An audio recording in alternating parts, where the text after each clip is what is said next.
This video is about risk. Risk is a measure of incidence of disease. We're going to be focusing on odds ratio and relative risk, which explore the relationship between exposure to a risk factor and development of a disease. The first thing that we need to do, though, is talk about probability versus odds. Those terms get used interchangeably in everyday life, but they actually mean something slightly different. Let's talk through an example. 1 out of every 10 people in the US is left-handed. So if we want to calculate the probability of being left-handed, the way that we do that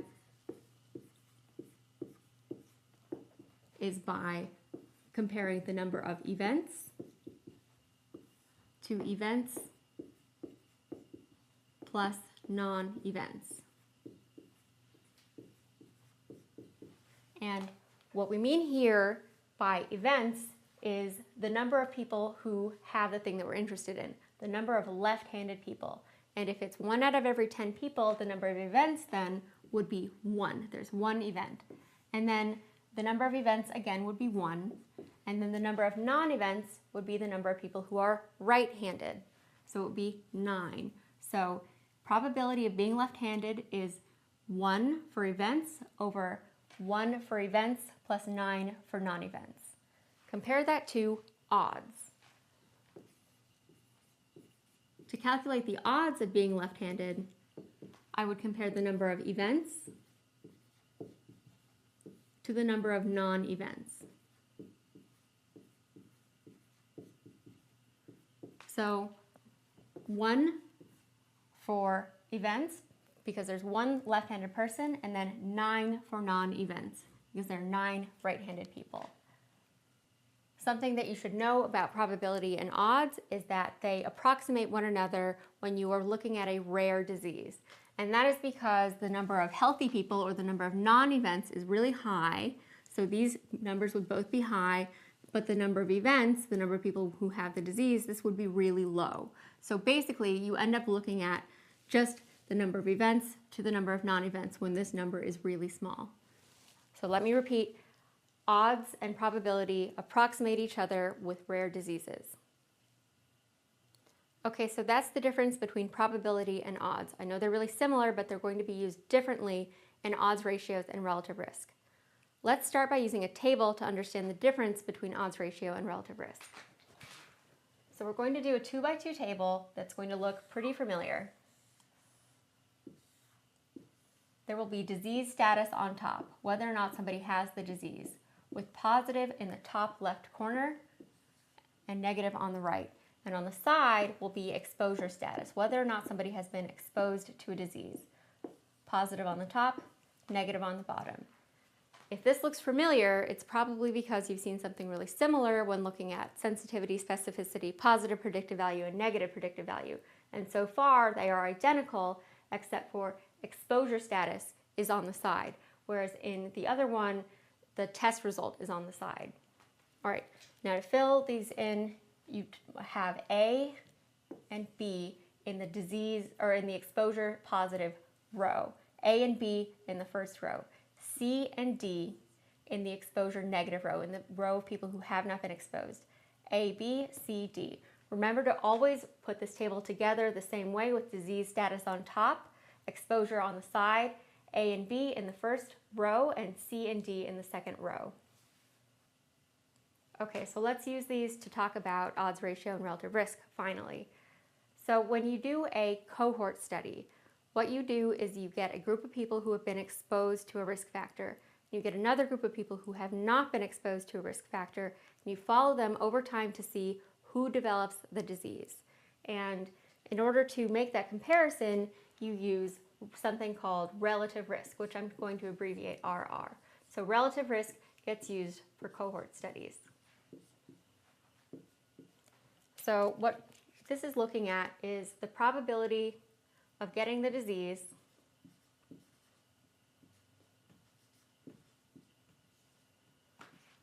in people who have been exposed over the probability of disease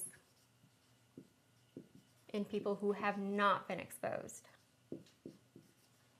And we're using probability here, So we're going to be using events over events plus non-events to calculate what goes next. So let's start with the numerator here. We need to find the probability of disease in people who have been exposed. So we're only looking at people who have been exposed. We're only going to be looking at A and B because this is the population of people who have been exposed. So we need to find what are the events and what are the non-events here. So the events would be who has the disease. So A is the events. A over everybody who's been exposed. A and B, events and non-events. A plus B. So just to repeat, the probability of people of getting the disease in people who have been exposed is A over A plus B. Now we're going to look at the probability of disease in people who have not been exposed. So we're only looking at C and D, this row of people who have not been exposed. And we're going to find the number, we're going to find the events, and the events here again is the people who have the disease, so it's going to be C. And then that means that the non-events is D. So it'll be C over C plus D. This is relative risk. Compare that to odds ratios, which I'll abbreviate OR, which are used for case control studies. In a case control study, you start with a group of people who have the disease that you're interested in, and then you also get a group of people who do not have the disease that you're interested in, and you look back and you ask them, were you exposed to this risk factor? And then you compare between the two. And like I said, the way that you make this comparison is with odds ratio. So the way that you calculate odds ratio is, unsurprisingly, using odds rather than probability.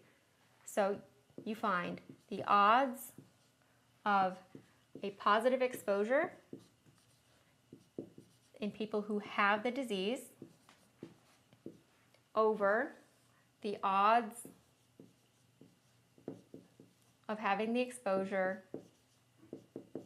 in people who do not have the disease. All right, and so how do we calculate the odds of exposure in people who have the disease? We need to look first at people who have the disease. So we're going to be looking at this column. And here we need to again find what is the event and what is the non-event. Well, we want to know who was exposed. So positive exposure is our event and negative exposure is our non-event. So the odds of exposure in people who have the disease would be A over C. That is our numerator, A over C, events over non-events. And then the odds of exposure in people who do not have the disease, we need to look in the disease negative column. And that's B and D. And so which one is the event here? The event here again would be positive exposure because that's what we're interested in. So it would be B for events over D for non-events. B over D. We have A over C over B over D. And then this simplifies to A, D over B, C. That's odds ratio. Okay, so let's talk about how you interpret these. The interpretation for odds ratio and relative risk for our purposes is essentially the same. You're trying to figure out what is the relationship between the exposure and the disease. Does the disease come from being exposed? So if you have an odds ratio or relative risk that is greater than 1, what that means is there's a positive association between being exposed to something and getting the disease. So there's a positive association. An example might be smoking as your exposure and COPD as your disease status. People who smoke are more likely to get COPD. If your odds ratio or your relative risk is equal to 1, that means that there's no association between the exposure and the outcome, and the exposure and the disease. So an example, if we still are using smoking, would be smoking and, say, getting a bunion. As far as we know, there's no relationship between somebody smoking and then getting a bunion, so we would expect 1 to be our answer. So if you then get an odds ratio or relative risk less than 1, that means that there's a negative association. That means that if you're exposed to the risk factor, you are less likely to get the disease. And if we're still using smoking, our example could be smoking and ulcerative colitis. For some reason, smoking is protective against the development of ulcerative colitis. So there's a negative association. All right, and that's the interpretation. The next thing that we need to talk about is number needed to treat and number needed to harm.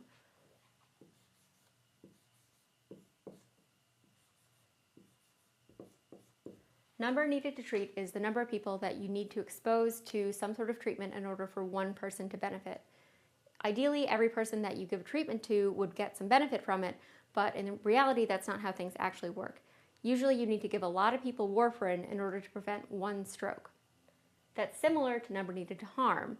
Number needed to harm is how many people do you need to expose to some sort of a risk factor in order for one person to be harmed by it. So how many people need to be taking warfarin in order for one person to experience an adverse bleeding event? Now, the way that you calculate this is a little bit interesting. Number needed to treat is equal to 1 over ARR. That stands for absolute risk reduction. And number needed to harm is equal to 1 over AR, which is attributable risk. ARR and AR honestly are not that important. They just don't come up on tests that much. I'm going to go over how you calculate them, but only because you need them in order to get to number needed to treat and number needed to harm, which are the more important things that we're talking about. So let me just make a box around this so you remember number needed to treat and number needed to harm are the important things to remember. Okay, so to calculate absolute risk reduction, ARR, what you do is you take C over C plus D, which is the probability of having the disease in people who have been exposed, minus A over A plus B, which is the probability of disease in people who have been exposed. Just a note, this is the same thing as this, and this is the same thing as this. If that helps you remember, great. If not, don't worry about it.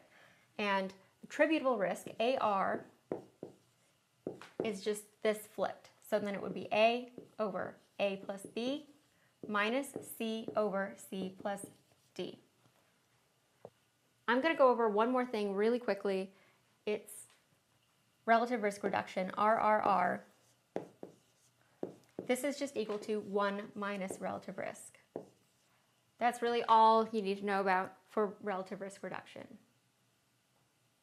All right, so to review, make sure that you know the difference between probability and odds, and definitely make sure that you can recreate this table exactly with disease status on top and exposure on the side, positive in the top left corner.